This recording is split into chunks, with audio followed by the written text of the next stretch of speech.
Bote Nabino, besoin belé à travers la République démocratique du Congo, toye na kati ya émission écho du briefing Eko Salemaka. Poso nyonso na ministère ya média et ya communication et pas wapi porte-parole ya gouvernement Patrick Muyaya Katembwe akosalaka kubengisaka baninga baye ba ministre pona ko pesela o ezali ya solo misala maibango bakosalaka pona ko tombola gouvernement ya République démocratique du Congo kasi Poso moleki azalaki oliboso ya bapandisango pa iwapi ayebaki kotalisa na mituna matali boyei ya armée UPDF armée ougandaise na kati ya mabele ya Congo kasi abakisaki liloba te kobundisa baterroriste ezali esalemaka na lisanga po te boye bakosilisa bango nde yango na likanisili ye République démocratique du Congo mpe bakobengisa armée ya Uganda po te baya elongo baya kobengana ya solo ba ADF Nalubolanda, ministre Mouyaya.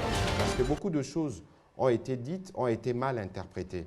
Aujourd'hui, si vous regardez en Afrique, partout il existe des menaces terroristes. On les combat de manière concertée parce que le terrorisme n'a pas de frontières. Quand vous regardez dans la région du Sahel, regardez comment les pays de cette région combattent les terroristes. Quand vous allez dans le bassin du lac Tchad, avec Boko Haram, le Nigeria qui est l'armée la plus puissante de la région, mais ne fait pas toutes les opérations toute seule. L'armée tchadienne et les autres armées des pays de la région interviennent. Et pour nous, dans la région de l'Afrique centrale, dans la région de l'Afrique centrale, dans la région de Grand Lac, il y a un besoin pressant de ramener la paix. Parce qu'entre-temps, la République démocratique du Congo veut jouer son rôle moteur pour la reconstruction économique. Le président de la République, le 25 juin dernier, était en Ouganda. Le président Museveni était en République démocratique du Congo, y compris pour lancer les travaux de construction de la route Beni-Kassindi, 237 km. Et c'est bien sur cette route qui va permettre le développement de cette partie du pays qu'opèrent des éléments de ZADF. Et donc il est important que la composante sécuritaire puisse suivre. C'est pour ça que ce soit dans le cadre du mécanisme régional de la CIRGL, que ce soit dans les cas de rapports bilatéraux entre les deux pays, que nous avons mis en place de structures qui permettent de prendre en charge cette menace. Kaka onzela ya mituna mi mwana mboka Pierrot Louara pe atuna ki motuna na matali bozalisia lolenge kani bakoteli na kati ya mabele ya Congo ete gouvernement bulamatari ya Congo asengaki ndingisa na parlement soki esalemaki lolenge wana kasi mwana mboka molobeli ya la police ayebaki koyano la Pierrot Louara na lolenge oyo. Merci beaucoup, Excellence. Excellence, permettez-moi de revenir et d'insister sur la question de Pichou Moulumba, parce que j'ai comme l'impression que la réponse qui a été donnée ne m'a pas totalement satisfait.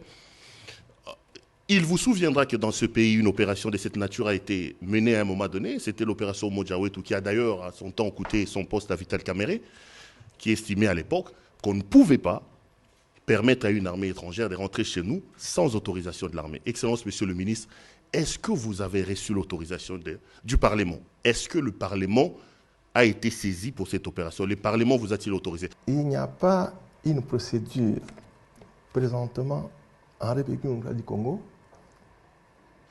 qui édicte que lorsque nous voulons avoir un appui de forces étrangères pour venir chez nous, qu'il y ait l'autorisation préalable du Parlement. Je vous mets à défi de me montrer cet article-là dans quelle législation. Tu ne prouveras pas. Parce que moi-même, j'ai fait toute la nuit pour chercher, je n'ai pas trouvé. C'était de la sensation à l'époque. Mais qu'est-ce qui est demandé? C'est que le président informe les membres du bureau du Sénat et de l'Assemblée nationale. Avez-vous posé la question au président de l'Assemblée et du Sénat qui n'ont pas été informés? Et pour le cas d'espèce, ce sont eux qui ont demandé. Ils ont fait la recommandation. Et comment vous ne voulez pas accepter qu'ils ont fait la recommandation? Ils disent, vous voulez que nous soyons informés? Nous vous demandons nous-mêmes d'aller auprès pour la mutualisation des forces. Et vous avez entendu le président de la commission de défense le dire. Et vous voulez maintenant poser la question, quelle autorisation? Oubliez ce débat-là. ya koyeba te elongo na kati ya misala maye na conseil de ministre yebaki kopesamela mwana mboka Patrick Muyaya apesaki so badetail na oyo ezalaki conseil de ministre ya mokolo ya vendredi loleki elekanaki lolenge kani tolanda. Compte rendu de la 31e réunion du Conseil de ministres. Le président de la République, chef de l'État, Félix Antoine Tshisekedi Tshilombo, a présidé ce vendredi 3 décembre 2021 la 31e réunion du Conseil de ministres par visioconférence. 5 points étaient inscrits à l'ordre du jour, à savoir 1. Communication du président de la République, chef de l'État. 2. Point d'information. 3. Approbation d'un relevé des décisions du Conseil de ministres. 4. Examen et adoption de dossiers. 5. Examen et adoption de textes. Au chapitre 1 de ce Conseil de ministres, portant sur la communication du président de la République. La communication du président de la République a porté sur 5 points principaux, à savoir 1. De la couverture santé universelle. La couverture santé universelle doit être une cause nationale. L'atteinte de cet objectif requiert que le gouvernement déploie, au travers de ministères sectoriels concernés, toutes les énergies afin que l'ensemble du dispositif prévu pour sa mise en œuvre soit opérationnel dans les meilleurs délais. Il a rappelé que la feuille de route prévoit le démarrage effectif des activités au 1er janvier 2022, avec comme préalable la signature des textes réglementaires devant instituer les structures chargées de l'opérationnalisation de toutes les phases de la couverture santé universelle. Pour y parvenir, le président de la République a chargé le Premier ministre chef du gouvernement de coordonner l'action des membres du gouvernement afin de produire un rapport d'étape et un chronogramme conforme à la feuille de route. Chapitre 3 du Conseil de ministres de ce jour, relatif à l'approbation d'un relevé des décisions du Conseil de ministres.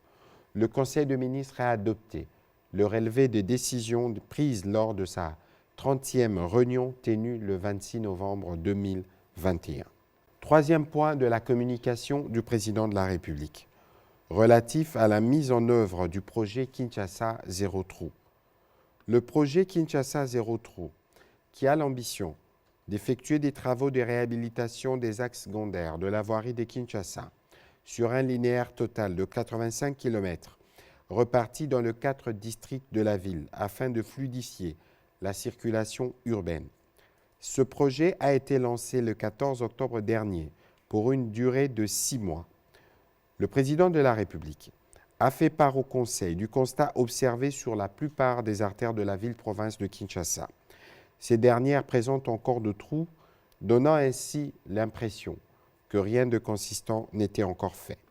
Face à cette situation, il a appelé à une accélération dans l'exécution des travaux projetés et à une réorganisation des acteurs concernés pour un meilleur suivi des réalisations physiques et financières du projet. Le président de la République a encouragé le Premier ministre à examiner la possibilité de mettre sur pied une commission ad hoc de supervision composée des ministères en charge des infrastructures, du budget, des transports, des finances ainsi que la ville-province de Kinshasa et de la présidence de la République. Un rapport mensuel, technique et financier, est également attendu régulièrement au Conseil de ministres. Au-delà des travaux programmés, cette commission devra se pencher sur le problème qui plombe les structures étatiques en charge d'assurer cette fonction primordiale de maintenance de nos routes. Dernier point au Conseil de ministres de ce jour, relatif à l'examen et à l'adoption de textes. 3 textes. Premier texte, projet de loi portant habilitation du gouvernement. La ministre d'État, ministre de la Justice et garde des Sceaux, a présenté aux membres du Conseil le projet de loi portant habilitation du gouvernement à prendre pendant un temps limité des mesures qui relèvent du domaine de la loi, et ce, conformément à l'article 129 alinéa 1 et 2 de la Constitution. Considérant l'urgence qu'impose la situation sécuritaire dans le cadre de l'état de siège et les calendriers constitutionnels du Parlement, qui sera en vacances du 15 décembre 2021 au 15 mars 2022. La ministre d'État, ministre de la Justice, a souligné la nécessité pour le gouvernement d'être habilité à prendre par ordonnance loi pendant un délai de 3 mois des mesures qui sont du domaine de la loi. Après débat et délibération, le Conseil a adopté ces projets de loi. Mpona kosilisa poso ya koyeba te bulamatari ya koisi mibeko zomi na mibale oyo ezali ya kosunga bayi mboka bayeba kobundisama mpe kobundisa maladi ya coronavirus. Kasi azalaki ye moko te, azalaki na gouverneur ya ville province ya Kinshasa Ngobila Mbaka mpe na ministre ya santé elongo bayebaki kopesa makanisi mabango pote bana mboka bayi Congo démocratique bayeba kotosa oyo ezali mibeko ena bolanda. Au mois de mai, lors de la 3e vague, nous avons eu à notifier une moyenne de 2500 cas par semaine. Nous avions à l'époque une occupation de lits Covid dans les hôpitaux, autour de 80% des lits occupés par des malades Covid-19. Et en réanimation, nous étions au-delà de 90 à 95%. Et avec les mesures qui ont été déjà prises au mois d'août pour diminuer la circulation du virus, nous sommes tombés à moins de 5% d'occupation de lits Covid dans les hôpitaux. Actuellement, la situation, donc le taux de létalité par rapport à la Covid-19 est toujours faible, de 1,9%, mais nous constatons quelques cas dans quelques centres de traitement Covid. Raison pour laquelle, et en toute responsabilité, le gouvernement a pris cette option de réactualiser les mesures afin de protéger efficacement nos populations contre la pandémie Covid-19. Enfin, nous appelons la population congolaise a adhéré à la vaccination, car à ce jour, la vaccination reste le seul moyen efficace de barrer la route à cette pandémie qui a tué plus de 6 millions de populations à travers le monde. Monsieur le gouverneur de la ville. Merci beaucoup, monsieur le ministre de l'Information. Je pense que tout a été dit par les deux ministres, aussi bien par le ministre de l'Information que par le ministre de la Santé. Je pense qu'au point 18, le ministre de l'Information a rappelé que le gouverneur des provinces sont tenus à prendre des mesures d'application pour protéger leur population contre cette pandémie qui commence à revenir au galop. Alors en ce qui concerne la ville de Kinshasa, je pense que de demain, il y aura une batterie de mesures d'application qui seront donc mises à la disposition de la population. Un arrêté sera également pris à cet effet. J'aimerais demander aux Kinoises et aux Kinois de respecter d'abord le couvre-feu qui est donc institué depuis, donc l'heure n'a pas été changée, on n'a pas changé d'heure. Le couvre-feu est maintenu donc de 23h à 4h du matin et les Kinoises et les Kinois doivent respecter les couvre-feux. Ce sont toutes ces mesures barrières qui ont fait que Kinshasa a été épargnée où la République démocratique du Congo n'a pas subi beaucoup de dégâts en ce qui concerne la pandémie à Corona-19. Je vais en profiter pour parler aussi à Lingala pour que les Kinoises et les Kinois, vous savez qu'à Kinshasa, on parle Lingala. On a vu ça à Kinshasa que Bokono ya Corona et Zongi Susu, na mwa makasi mikolekaki baka ezalaki mike mingite, mais kubanda une semaine baka ezongi na ndenge makasi mingi.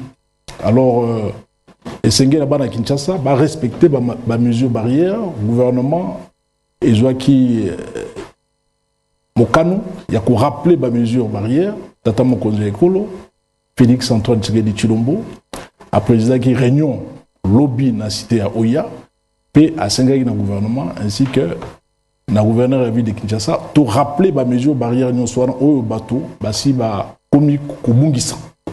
Alors couvre-feu est maintenu de 23h à 4h du matin. Les mesures barrières non soit pour rappeler en haut na arrêté au tourza lobby et bana Kinshasa ba ko respecter les mesures barrières non soit dans les édifices publics et dans les édifices privés, dans le transport, les camions sont dans le stade, pour respecter les mesures parce qu'il y a pour la protection de bino, pour la sécurité sanitaire de bino. Alors on a enseigné na bino, boto ça, mibeko yabakonzi yamboka. Voilà, merci Monsieur le Gouverneur pour vos mots. Merci au ministre de la Santé. Mesdames et messieurs, nous vous remercions. Tokomi na suka émission mokolomo lelo écho de briefing ya koyeba te le nouveau narratif ezali lolenge ya sika o bakoloba na Swahili elezonitia na lingala bosololi bwa sika ya koyeba kopesa motuya ya basango ololenge ezalaki te po te bato baye bakondimisama ya solo te gouvernement ya République démocratique du Congo bakosala mosala na bango malamu kasi soki bosepeli na numéro ya mokolo mo lelo topesi bino matondo.